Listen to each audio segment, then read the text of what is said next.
시대 이물은 없지만 청동기, 철기 시대 이물이 어마어마해요. 이게 다 춘천에서 나옵니다. 그래서 춘천 중도에서 나오는 토기를 중도식 토기라고 해요. 근데 이건 한강, 얼마나 춘천의 중도식 토기가 유명하냐면 춘천부터 양구, 한천, 그 다음에 저 밑에 서울까지 이어지는 한강변을 따라 이어지는 이런 형태의 토기를 다 중도식 토기라고 해요. 그만큼 우구로 만든 장신구라. 네. 이때 먹고 살기 그 힘든 때도 우구로 만든 장신구를 태용할 정도로. 왜 이렇게 전화를 해? 이 아줌마가 누구 전화지? 여기 보시면은 춘천은 제일 먼저 백제 땅이었어요. 백제가 춘천을 제일 먼저 먹었어요. 화천, 원주 이런 데 유적지가 나오니까. 두 번째로 고구려가 장수왕 때 남하 정책을 써가지고 고구려 땅이 됐어요. 근데 반대로 동해안은 처음서부터 신라 땅이었어요. 굉장히 오래전부터. 그러다가 선덕여왕 때 춘천이 드디어 신라 땅이 됩니다. 그래서 그때 춘천의 이름이 선덕여왕 때 춘천을 뭐라고 불렀냐면은 우두 이렇게 불렀어요. 우수 이렇게 불렀어요. 그게 지금도 우두동. 그리고 춘천이 그 당시는 어디였냐면은 주가 발산리, 샘밭이 춘천이었어요. 여기가 아니고. 여러분 소양강이 무슨 뜻인지 아세요? 몰라요. 아침 햇살이라는 뜻이에요. 소양이라는 뜻이에요. 그러면 춘천의 서쪽에 자양강이 있었어요. 어디서부터 어디까지 친구하니 지금 우두동부터 시작을 해서 저 춘천대까지 이어지는 강을 자양강이라고 해요. 신영강은 들어보셨죠? 네, 신영강. 신영강은 저 위암댐 사막산. 자양강은 서쪽 강이라는 뜻이에요. 그러면 소양강은 동쪽 강, 자양강은 서쪽 강이니까 이 이름이 붙여질 때 춘천은 어디가 중심지였냐?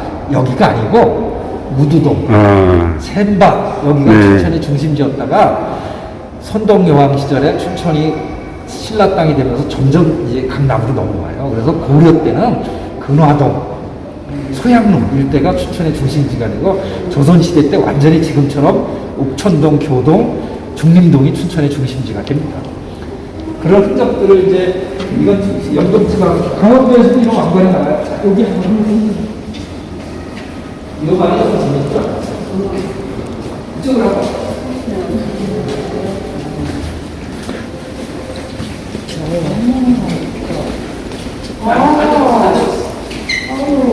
앉아보세요. 이 박물관에 여러 번 나오지 않았나요? 여기 눈 올 때 좋아요. 아니면 장마철에 엄청 비 올 때 좋아요. 여기가 저 뒤에 담장은 낙산사 담장을 재현한 거예요.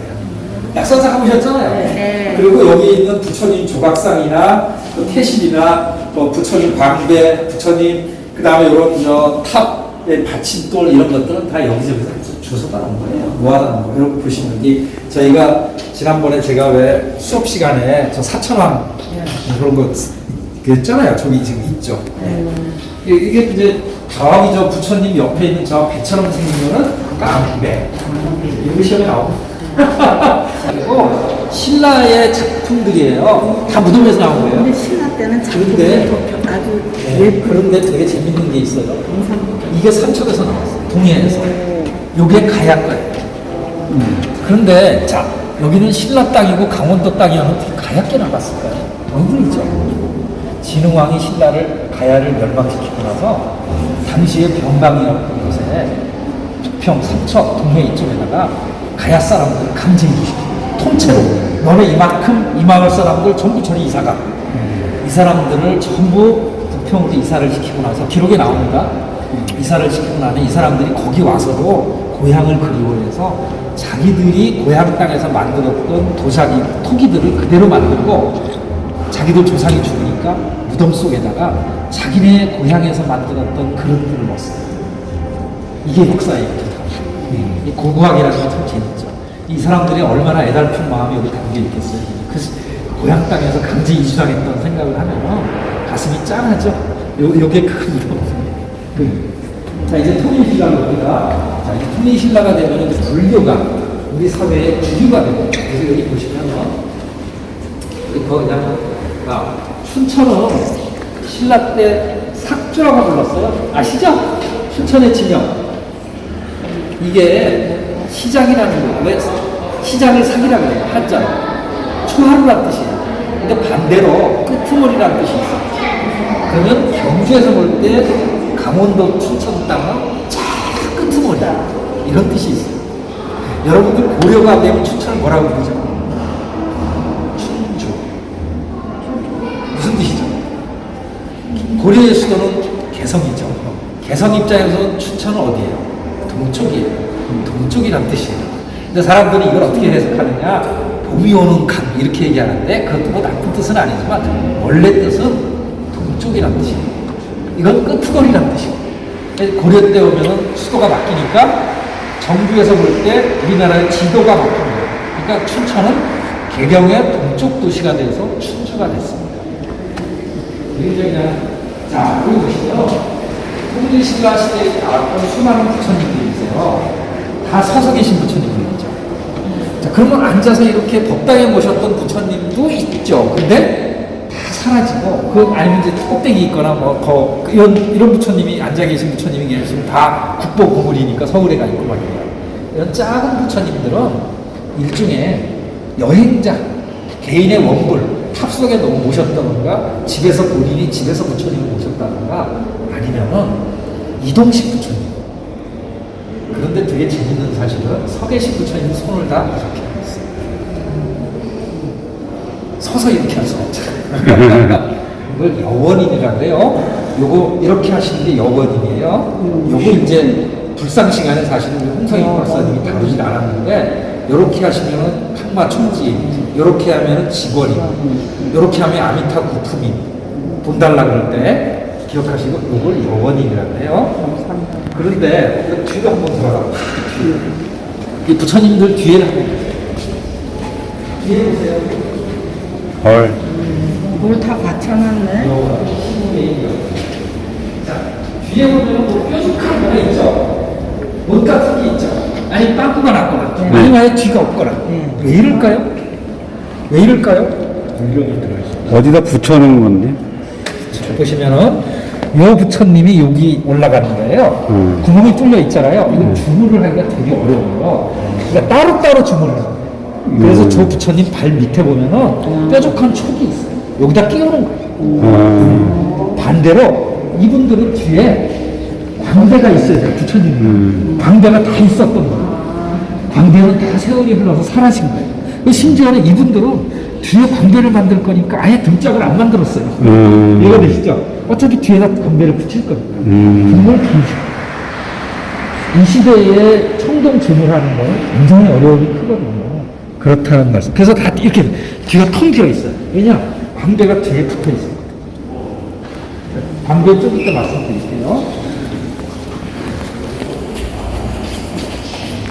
8세기, 9세기가 되면 선종이라는 종파가 새로 들어온다는 말씀을 드렸잖아요. 지금 조계종이 선종을 중심으로 한 교종을 통합한 건데요. 이때 제가 말씀드려요. 강원도 설악산의 진전사의 도의국사가 중국에 가서 선종을 공부하고 와서 경주에 왔더니 네 마음에 부처가 있어. 경전 공부가 필요 없어. 마음 한 소식 하면은 그것이 부처야. 이런 얘기를 하니까 지금은 우리가 당연히 받아들이는데 그 당시 저런 마무리 같은 거 말이 되는 소리를 해라. 화엄경에 진리가 있어 이 사람은. 이러는 거예요. 이 사람이 이분이 설악산 진전사로 숨어들었어요. 그래서 거기서 자기의 선종을 펼치기 시작했는데 이분이 돌아가셨어요. 그리고 이분의 제자가 이분이에요.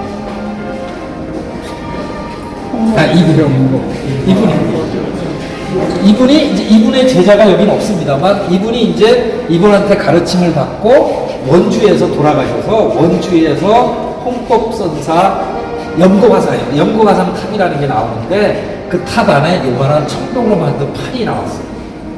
이게 보물이에요. 별거 아니잖아요. 왜 보물인 거니? 연대기를 측정할 수 있으니까.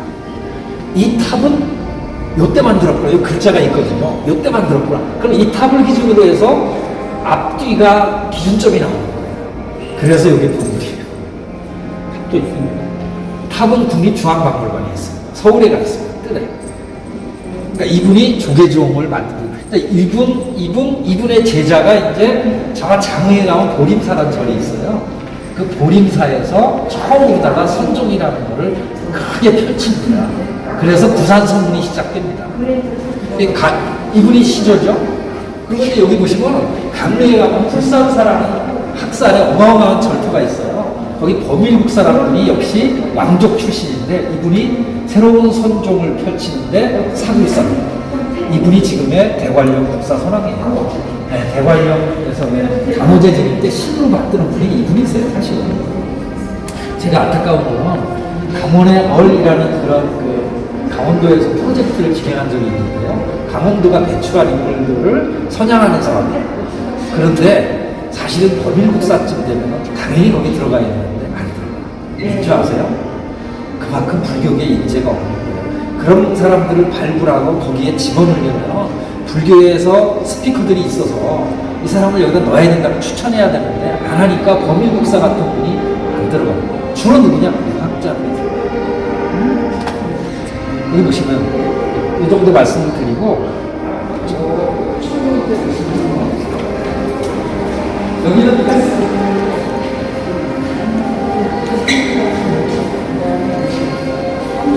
이제 통일신라 시대가 되면은 강원도를 영동지방과 영산지방으로 나눠서 행정구역이 이렇게 재편이 돼요. 이걸 이제 구주 오소경이라 그러는 행정구역이 되는데 강릉은 명주라 그래가지고 강릉이 이제 영동지방에 이제 이거 되는데 여기서 평창 이때까지가 다 강릉이죠. 그 다음에 춘천과 제천, 저 밑에 충주까지가 삭주라 그래가지고 이게 함경도 상당 부분까지를 강원도 삭주, 춘천이 중심지가요. 그럼 원주는 뭐냐? 원주는 이때만 특별시였어요. 원주. 그래서 여기가 경주가 수도였지만 5개의 특별시를 지금 뭐 부산 직할시 뭐 이런 식으로 맞나요? 부산이 직할시인가? 그런 식 광역시처럼 원주는 그랬고 춘천이 삭주의 행정도시였다. 그러다가 고려 때도 춘주죠. 그런데 조선에 와서는 춘전은 춘천으로 강등되고 원주가 강원도의 중심이 되면서 강릉으로 이름을 바꿨고 원주가 돼서 강원도가 조선시대 때 태조가 강원도라고 이름을 짓거든요. 그래서 이제 춘천이 그때부터 밀린 거예요. 쉽게 말하면. 원주가 60년. 그러다가 1896년에 다시 강원도의 도청을 춘천으로 가져오죠. 누가 가져오느냐? 남이섬.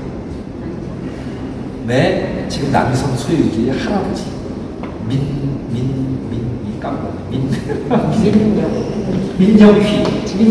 민정휘의 아버지가 우리나라 대표적인 친일파죠. 또 장안기에 뭐가 있어요? 민정휘 씨. 자, 읽어보시죠. 뭐죠? 좀 녹았네. 우리가 지난번에 상원사 갔을 때 종 봤잖아요. 근데 우리나라에 지금 통일신라 시대 종이 딱 2개가 있어요. 국보죠. 하나가 뭐죠? 상원사 종. 그 다음에 우리가 흔히 말하는 에밀레 종. 제가 성덕대왕 친종이라고 공덕사 종이라고. 그리고 1948년도에 양양의 설림원. 아까 그 영도 화상이 계셨던 설림원이라는 절터에서 농부가 발견해요. 근데 1948년이면 남북이 막 휴전선이 막 갈라지고 최전방이었어요. 그래서 이 종을 월정사로 옮깁니다. 그런데 6.25 때 안타깝게도 월정사가 불이 나요. 월정사 불 누가 냈죠? 인민군이, 중공군이, 미군이? 인민군 때문에. 우리나라에서 냈어요. 인민군 때문에. 그렇죠. 인민군이 거점으로 삼을까봐 우리나라가 냈는데 안타깝게도 이런 걸 좀 끄집어내고 불을 냈으면 좋은데 다 불질러가지고 이 종이 터졌어요. 이렇게. 터졌고 이걸 기본으로 만든 거예요. 이게 신라의 전형적인 종이에요. 이런 모습, 여기가 비천상, 이게 신라의 전형적인 종이에요. 그런데 되게 재밌는 거는 이 안에 글자가 있어요. 종을 만든 매력이. 이런 거 이제 나중에 보시고 더 재밌는 건 이 고리가 있는데 이 종을 매달았던 고리인데 쇠로 만들었거든요. 얇은 쇠를 여러 개를 꼬아서 두드리고 해서 만든 거예요. 여기 자세한 설명이 있습니다.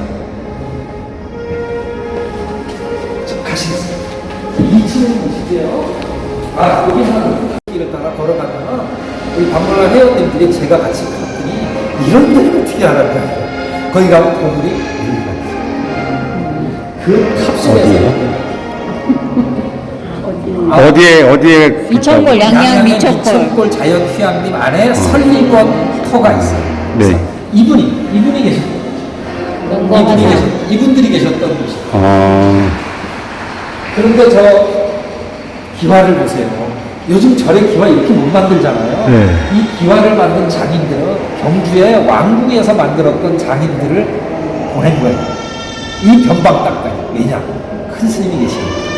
기와를 보세요. 얼마나 예뻐요. 그 당시 신라 사람들, 통일신라 사람들의 부처님을 향한 신심을 이런 기와에서 볼 수 있어요. 지금은 다 기와밖에 안 남아요. 이런 이제 수박들이. 집에서 뭐 귀신 얼굴을 한 기와도. 또 저희가 이제 물걸리라고 있어요. 홍천에, 내천에 가면 거기 갈 겁니다. 거기 보물이 5개가 있는데 통리신라 절터거든요. 물걸리 절터에서 나온 부처님들. 거기 가면 이제 탑하고 부처님 4분이 계세요. 그리고 철불 파편도 있고. 제가 자세한 설명을 안 드리는 이유는 저는 안내할 때 이렇게 해요. 간단히 설명드리고 자유시간을 드려요. 다시 복귀해 보실 수 있도록. 그래서 엘리베이터로 고려 국가였지만 아까 말씀드렸다시피 통일신라만 해도 여기는 변방이었어요. 경주에서 보면 굉장히 우지예요.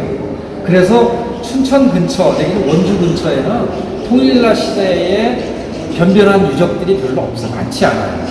그런데 고려가 건국되면서 수도가 개경으로 바뀌었어요. 그럼 어떻게 되겠어요? 여기는 변방이 아니에요, 이제는. 그래서 강원도가 상당히 중심지 역할을 해요. 그리고 아까 어느 분께 말씀드렸습니다만 고려를 세운 사람 중에 한 사람이 궁예예요. 이 사람이 원주에서 기반을 가지고 강원도의 힘으로 고려를 만들었거든요. 그래서 강원도의 수많은 이런 장인들이 고려 건국에 힘을 보탰고 따라서 강원도가 이제 미술적으로 고려 시대가 되면은 두각을 나타내기 시작을 합니다. 그 흔적들이 이렇게 있어요. 자, 이 부처님들은 우리가 배웠잖아요. 무슨 수인이 뭐죠? 항마 쪽. 그렇죠. 항마, 마귀를 항복받고 땅으로 손가락을 가리켜서 대지의 신이 흔들려서 있잖아요. 그죠? 대지의 신이요, 나의 이 마음을 증명하라. 이러니까 땅이 흔들렸다. 그죠? 항마 촉지, 석굴암 부처님 스타일이죠. 근데 이분들은 철불이에요. 자, 부처님을 조각할 때 저 뒤에처럼 돌로 조각하는 경우가 있고 쇠로 만드는 경우가 있는데 청동으로 만든 경우도 있고 나무로 만든 경우도 있고 종이로도 만듭니다. 그런데 정말 독특한 거는 철로 만듭니다. 어느 시점에 딱 나타났다 사라져요. 그것이 9세기에서 10세기 딱 150년 동안 많은 철불을 만들어요. 그것도 일본은 없어요. 중국은 있는데 많지 않아요. 우리나라 여러 가지 이유가 있어요. 첫 번째, 우리나라가 전쟁을 나라가 혼란스럽잖아요. 후삼국 시대니까 중국에서 청동을 수입을 못해요. 그러니까 철은 우리가 생산이 돼요. 그러니까 청동으로 만들던 불상 재료가 수입이 안 되니까 단가가 올라가요. 그러면 새로운 대체재를 찾아야 하다 보니까 철이 나옵니다. 근데 철은 청동에 비해서 녹는 시점이 높아요. 그 다음에 조각이 되게 투박해요. 막 이렇게 꺾음새가 막 나오죠. 이래서 조각으로 어울리지 않는데 선종이 들어왔잖아요. 선종이 들어오고 호족이 발달했잖아요. 이 사람들이 볼 때 이게 강력한 불상이네요. 굉장히 강하죠. 그래서 철을. 그런데 이런 철부처님이 외국에서 이거예요. 인기가. 서양에서는 철로 조각을 만든 게 로댕 시대쯤 돼요. 그전에는 없어요. 그러니까 그만큼 철로 조각을 만드는 경우가 없어요. 그래서 우리나라의 철부처님이 한 분 어디 가 계시냐면 런던에 대형 박물관에 장기대여 가 있어요. 출장 가 있어요. 여러분 그 사람들이 볼 때 이거 꼭 줘. 빌려줘. 그래서 한 분이 서울에 계시던 분이 지금 대형 박물관에 가 계시네요. 혹시 영국 가시면 대형 박물관에 가시면 강원도에 부처님 한 분이 가만 계셔요. 한 20년쯤 아마 빌려가요. 자, 이거는 철불이라는 거. 여기 보면은 이제 조각을 할 때 우리 미술 시간에 배웠잖아요. 뭐라고 이렇게 분리해야 되잖아요. 뽑았던 게 남아있는 거죠. 근데 이 두 분이 얼굴이 너무 닮았잖아요. 네, 닮았어요. 아마 같은 걸 하셨을 거예요. 여기 보면 원주라고 돼 있어요. 그 원주 학성동이라고 돼 있는데 되게 재밌는 거는 그리고 원주 학성동에 절에 있었느냐. 일제 때 여러 선생님들 아시지만 대동아 전쟁 때 무기가 부족하니까 수많은 중과 부처님들을 전부 공출해가지고 녹여서 무기하려고 다 많은 거예요. 싣고 가려고. 그 서울로 싣고 갔어요, 실제로. 녹이지 미처 많이 녹였어요. 종도 어마어마하게 녹였어요. 근데 미처 다 안 녹은 부처님이 살아남은 거예요. 그러니까 원주의 기차역이 많은 겁니다. 그러니까 사람들은 원주 학성동에 왼전이 그렇게 많아 이러는데 어디서 나왔는지 몰라요.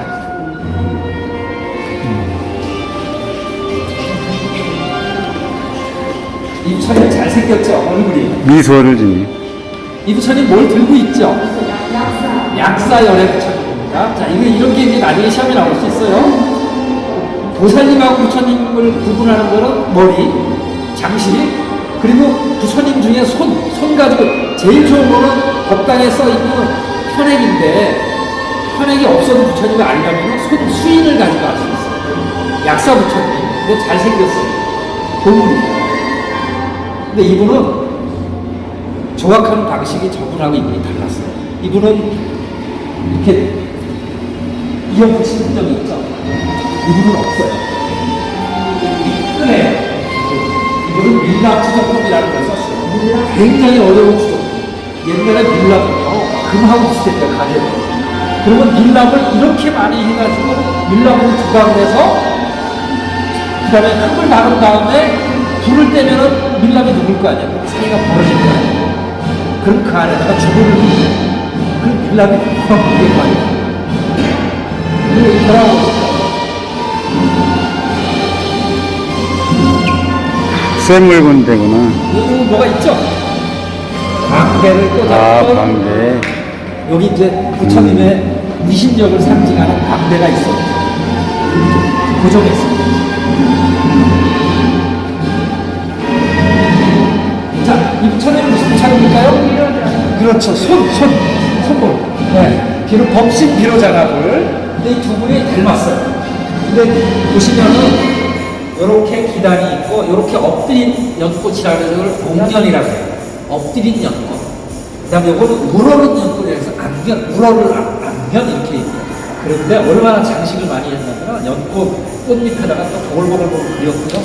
그 다음에 여기 팔각에다가 여기 보시면은 악기를 연주하는 천인들이에요. 여기 보면은 피리를 부는 사람도 있고 공훈하는 악기를 연주하는 사람도 있고 그래요. 그리고 이렇게 장식을 해서 이렇게 층을 둬서 굉장히 공을 많이 들였는데 안타깝게도 이분이 지금 얼굴이 이상하죠? 왜 이렇게 된지 아시죠? 조선시대 유학자들이 꼭 배워먹으면 조선시대 유학자들이 부처님 목을 쳐서 버리거나 아니면 제일 쉬운 방법은 얼굴을 늦게 뜨리면 돼요. 그럼 유언별을 퍼뜨렸어요. 코를 갈아먹으면 아들을 낳는다. 그러니까 우리 조선의 민초들이 코를 갈아먹은 거예요. 그래서 얼굴에서 코가 없어지면 이렇게 이상하게 돌아가요. 이 아름다운 부처님. 그리고 돌아와 보시면 부처님이 정 가운데 계시지 않고 앞으로 나왔어요. 왜냐? 광대. 광대. 자, 이게 이 광대. 물론 짝이 아니에요. 다른 짝이에요. 여기 꽂았던 흔적이 있죠. 근데 이거 높이를 보면 이분은 아니에요. 네, 이분은 아니야. 그죠? 이분하고 이분은 맞지가 않아. 이거보다 저분은 더 컸어요. 근데 광대가 이렇게 매끈하게 돼 있고, 이거를 이제 주형, 개 모양의 광대라고 해서 주형 광대라고 하는데, 부처님 머리가 이렇게 있어서 머리 뒤에 연꽃을 새기고 보상함을 새겼죠. 그리고 몸이 여기 있고 불꽃을 부처님의 몸에서 나오는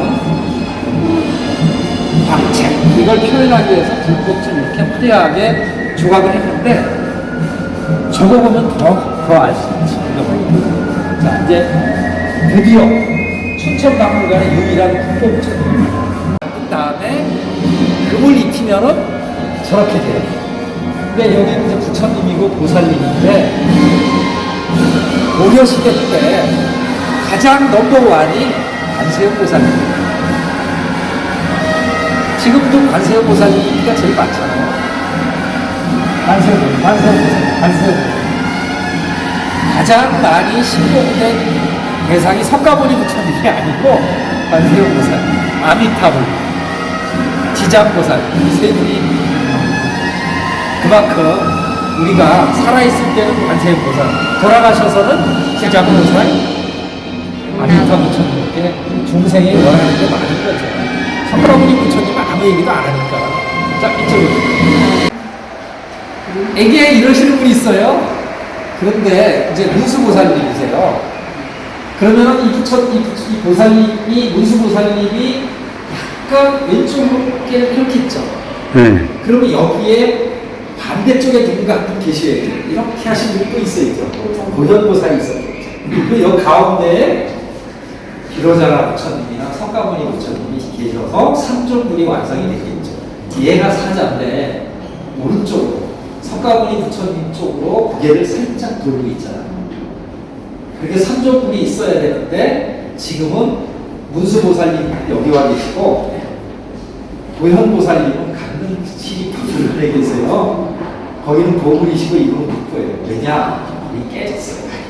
이분은 너무 예쁘게 생겨서 일본 사람들이 훔쳐갔어요. 1912년에. 그러니까 날짜는 연도는 저도 정확치 않아요. 그러다가 한일 우리가 이제 해방이 되고 1960몇 년도에 김종필 이렇게 해가지고 한일 세로 관계를 개선하면서 60년대에 다시 우리나라로 돌아왔어요. 그러니까 일본 사람 너무 예쁘게 훔쳐갔어요.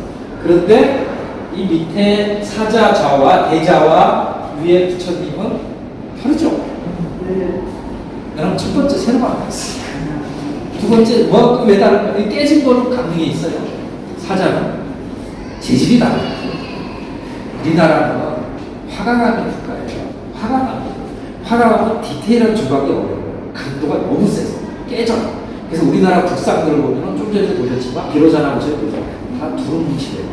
서양의 대리석처럼 정교한 조각을 할 수가 없어요. 중국은 사암이라는 걸로 조각을 해서 나름대로 정교해요. 일본은 화강암이에요. 우리하고 똑같아요. 일본은 석굴이 없어요. 그 사람들은 100% 청동물이에요. 우리는 화강암이라는 안 좋은 재질을 가지고 부처님을 만들 만큼 대단한 사람들이에요. 그런데 그럼 화강암만 만들었겠어요? 목불도 만들었죠. 목불은 사라지고 없는 거예요. 최근에 조선시대 목불은 남아있죠.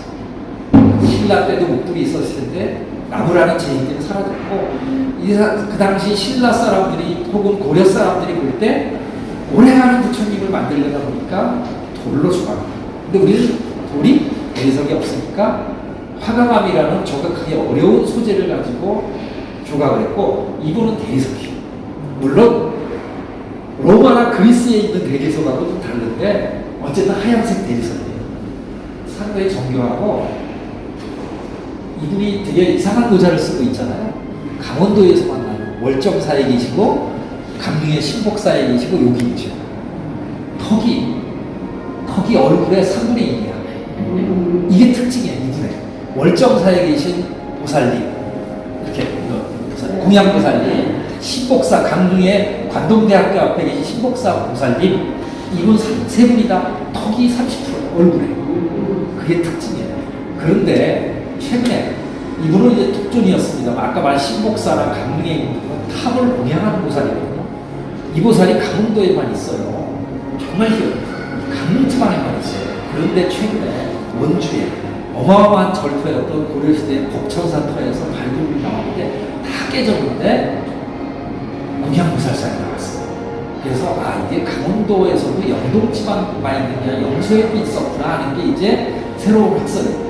어쨌든 강릉에서 달라고 지금 서명운동하고 있어요.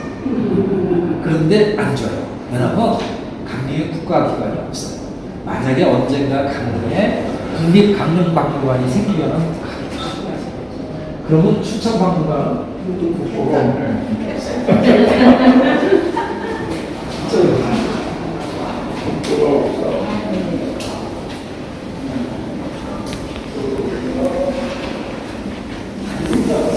들이 많지 않아요. 생각보다. 왜냐하면 북한 땅이잖아요. 그래서 주로 그림들인데 조선시대 초기에 만든 범종이 이렇게 있습니다. 유정사의 종이고요. 금강산은 여기 그림이 하나 있어요. 1300년도에 만든 그림인데 고려태조 왕건이 금강산에서 단무갈 보살님을 칭견하고 절을 하는 모습이에요. 저 위에 이 그림을 세워놔야 되는데 저 위에 보살님이 뿅 하고 나타나니까 그 밑에 태조 왕건이 왕이 절을 하는 모습이 여기 나와 있어요. 그리고 밑에는 이제 지장보살이지만 그걸 그림으로 그린 건데요. 보글이에요. 원본은 서울에 있습니다. 금강산은 통일신라 시대 때부터 도려 때까지 불교의 성산으로 간주받았어요. 금강이 뭐예요? 금강 바냐바라 밀가 신병할 때 금강이 다이아몬드. 네. 온갖 번뇌를 단칸에 깰 수 있는 그런 뜻이거든요. 불교적인 이름이고 금강산의 최고봉이 무슨 봉인지 아시죠? 비로봉. 비로자나 부처님을 상징하는 비로봉입니다. 금강산은 일반 뭐 2,000봉에 8만 부암자가 있었다 그러잖아요. 그만큼 엄청난 절과 엄청난 불교적인 신앙이 결합이 된 곳인데, 자, 조선이란 나라로 되면서 금강산의 이름이 풍악산으로 바뀝니다. 아시죠? 조선 유학자들은 불교의 때를 빼기 위해서 도교 이름을 넣어서 풍악산이라고 바꿔요. 이쪽으로 넘어가시면 조선의 금강산이 나오는데 어떻게 바뀌는지 보실 수 있어요. 고려의 금강산이고요. 조선의 금강산입니다.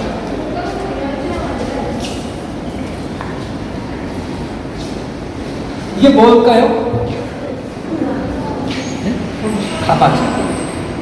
자, 조선시대 성지들의 로망 중에 하나가 금강산을 유람하는 거예요. 여행 가는 거 쉽게 말합니다. 근데 이 사람들은 걸어가질 않아요. 그런데 금강산에 단도하잖아요. 그럼 금강산에 어마어마한 절들이 있는데 그 노선이 이래요. 서울에서 출발해서 호천을 거쳐서 철원을 거쳐서 내금강으로 들어가요. 금강산에 가면은 수많은 절이 있죠. 스님들이 이 가방을 그랬어요. 이 사람들이 갈 때 일종의 보세요. 요 앉아서 보는 이동식 경전이에요. 유고 경전. 자기 앉아서 이러고 책 보면서 가는데, 네? 그 다음에 자기들은 가서 글 써야 되니까 이쪽에 두루마리, 지도책. 저 조그만 저건 뭔지 모르겠어요. 나침판도 있는. 나침판. 그 심지어는 도시락. 네, 이런 걸 들고 가는 종들을 보면 사실은 조선의 불교의 스님들은 어마어마한 그 천대를 받았어요. 그게 언제 때부터냐면 단종이 죽고 연산군이 집권하잖아요. 연산군 때부터 이제 불교가 핍박을 받기 시작하는데 연산군을 몰아내고 왕이 된 사람이 중종이죠. 근데 중종은 힘이 없잖아요. 그리고 사대부들이 선비들이 그 사람을 옹립을 했으니까 왕이 힘이 없어요. 그러면 누구한테 힘이 갔어요? 유교 학자들한테 힘, 신하들한테 절을 불지르기 시작해요. 해암사도 불지르고 아까 말씀드렸다시피 서울 시내에 흥천사, 원각사 다 불지르고 자랑스럽게 내가 오늘 흥천사 대웅전 불내고 왔어. 박수. 자기들끼리 그게 나와요. 내가 오늘 죽은 놈을 한 2놈 때려잡아 죽였어. 박수.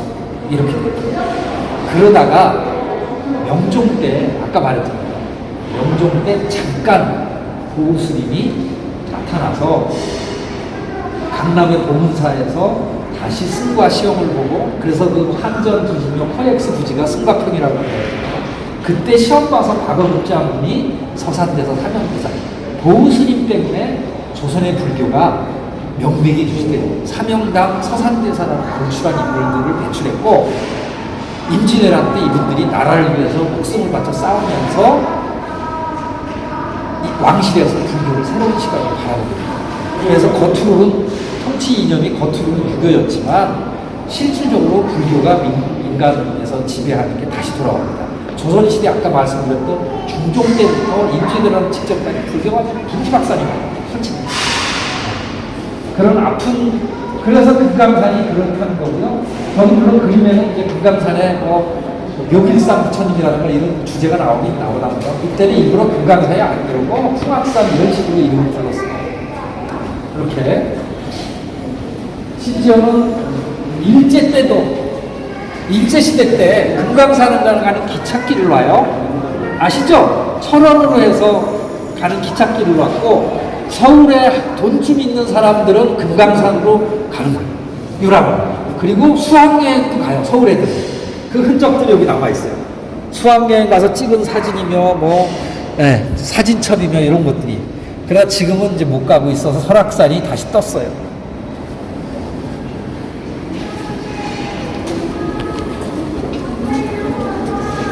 이 모습은 여러분들이 잘 아시는 다산 정리학경이 집이 어딘고 하니 저 양술이에요. 이분이 이제 저기 강진에 유배 갔다가 늙음하게 이제 고향 마을로 돌아왔는데 춘천을 여행을 7번을 와요. 그런데 제일 길게 온 곳을 여행기를 쓰거든요. 소양정에도 가고 청평사에도 가고 그래요. 그거를 이렇게 애니메이션으로 만들었다 이겁니다. 찾아라.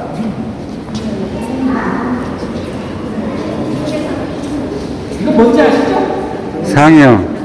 우리나라에서 가장 오래된 상이에요. 여기 이게 어디 안보리에 있었어요. 숙종의 외할아버지가 청풍부원군인데 이분이 돌아가시니까 산소를 어디다 썼는 거 아니 안보리에 썼어요. 아주 명당이에요. 근데 이분이 거기 사람은 아니에요. 시신을 배에다 싣고 북한강을 거슬러 올라오는 거죠. 그런데 숙종이 시신을 배에 모시고 왔지만 배에서 내려서는 상여에 모셔야 될 거 아니에요. 그래서 숙종이 왕실에서 상여를 하상. 통상 상여는 다 태우거든요. 상여 가게 도전을 한 건데 이게 남아 있었고 여기 천을 제외하고는 다 옛날 거예요. 천을 제외하고는 다 옛날 거예요. 저분이 이름이 뭐죠? 삼천각교 동박사. 맞죠? 선생님? 저분이 아마 삼천각교 동박사. 저 할아버지 제일 오래 살아요. 이건 뭐 조선 왕조가 어디죠? 고향이 원래? 전주. 그런데 실제는 이성계는 함경도 함흥 사람이죠, 그죠? 그런데 그 전에 이성계가 5대조가 저 삼척에 가면 중경조, 영경조라고 있어요. 거기 뿐이에요. 그런데 되게 재밌는 사실은 고종 황제가 조선 왕조가 막 흔들릴 때 황제에 등극을 하지 않습니까? 그런데 자기가 황제에 등극을 했지만 나라는 이미 풍지박산이 나기 직전이에요. 그래서 뭘 찾은 거 아니 자기 조상별을 막 찾아서 해요. 그래서 삼척에 자기 태조 이성계의 5대조 묘가 삼척에 있다는 기록만 있는 묘가 어딘지 몰라. 그런데 찾아보니까 지금의 중경묘, 영경묘라 그래요.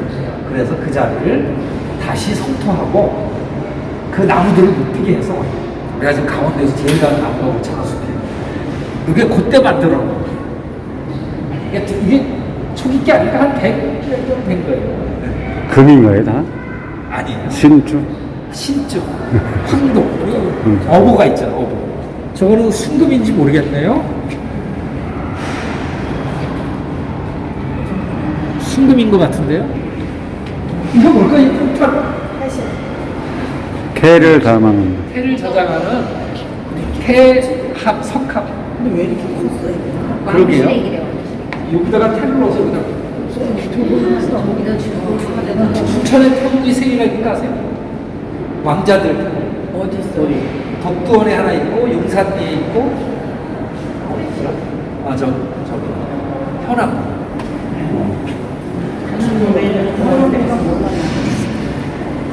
자, 조선시대가 조선시대가 유교를 숭상하는, 정치적으로 유교를 숭상했지만 여전히 왕실과 민간인들은 불교를 숭상을 했어요. 그럼 불교가 조선시대 유학자들을 살아남는 방법은 첫 번째, 왕실하고 인연을 맺는 거예요. 그럼 제일 좋은 건 왕의 능의 원찰이 되는 거예요. 봉은상, 봉선상 이런 것처럼. 근데 왕의 능이라는 게 제한적이잖아요. 그러면 태실을 지키는 절이 되는 거예요. 저기 경상북도 영천에 가면은 은혜사라고 있죠. 대표적인 태실 사찰이에요. 그래도 안 되면 뭘 해야 되겠어? 뭔가 끄트머리에서 잡아야 되잖아. 검봉사처럼 왕실의 기도 사찰이 되는 거예요. 그러니까 이런 게 생겨요. 보시면 부처님이 계신 그 밑에 주상전하 수재년 이렇게 썼죠. 왕비전하구나. 왕비전하의 목숨이 말이야 어쩌고 이렇게 쓰면서 매일 아침 저녁으로 출근하는 거예요. 이러면서 살아남는 이걸 전표라고 해요.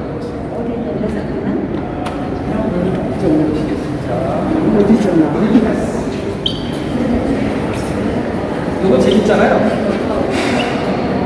이게 강원도는 바다와 산이 있는 거예요. 그러니까 이쪽은 바다, 이쪽은 산에 살림살이를 이렇게 전시해 놓은 거예요. 자, 이제 하나만 더 갖고 말할게요.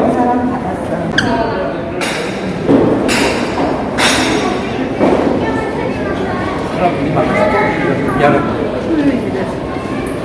주말에 많이 해요. 미디어 쇼 때. 4시대야. 자, 10년이 됐는데요. 그러면 2002년도에 박물관을 지었잖아요. 이 박물관을 공사를 할 때 영월에 창명사라는 절터가 있는데 거기서 수많은 돌 조각들이 쏟아져 나와요. 그 농부가 밭 갈다가 발견했어요. 근데 처음에는 뭐 이상한 조각들이 나와서 돌 하루방인가 이랬어요. 그런데 이 박물관의 초대 관장이 그 소식을 듣고 달려갔어요. 딱 보니까 예산 게 아니야. 무조건 다 갖고 왔어요. 안 그랬으면 여기 없었을 거예요. 서울에 갔을 수도 있어요. 그래서 이걸 세척을 하고 맞춰보니까 500라한이더래요. 그런데 아직도 몰라요. 아마 일부러 목을 잘랐는지 아니면 불을 질러서 법당이 폴싹 주저앉으면서 목조니까 폴싹 불에 타면 주저앉으면서 날아가면서 깨진 것 같아요. 500분의 나한, 고려시대는 나한이 유명했어요. 그래서 나한제도 지내고 지금은 나한전이라는 게 법당 뒤에 멀리 있잖아요. 아까 우리 청평사 갔을 때 대웅전 오른쪽에 나한전, 왼쪽에 관음전이 있었잖아요. 이거는 조선시대는 이런 게 없어요. 그냥 고려시대는 나한 불교가 유행했었는데 이미 조선시대하고 나한은 인기가 시들해져가지고 저 법당 뒤에 한쪽 귀퉁이에 조그만 건물로 옮겨가요. 그런데 청평사는 새로 지면서 아마 고려시대 스타일로 지려고 노력했던 것 같아요. 그 당시 새로 짓는 사람들이 고려시대의 나한 모습을 여러분들이 이제 보시는데요. 얼굴은 우리가 부처님 상은 되게 잘생긴 근엄한 얼굴이잖아요. 사람의 모습이 아니잖아요. 이분들은 우리 옆집 아저씨, 우리 아버지, 혹은 나의 얼굴이에요.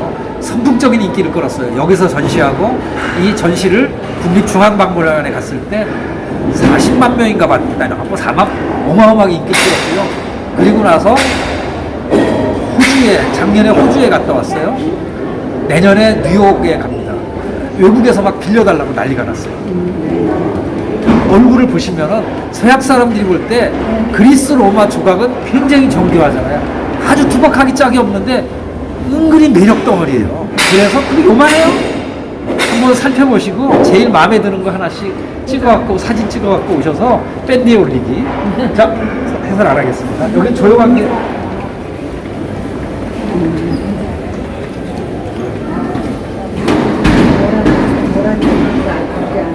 미소가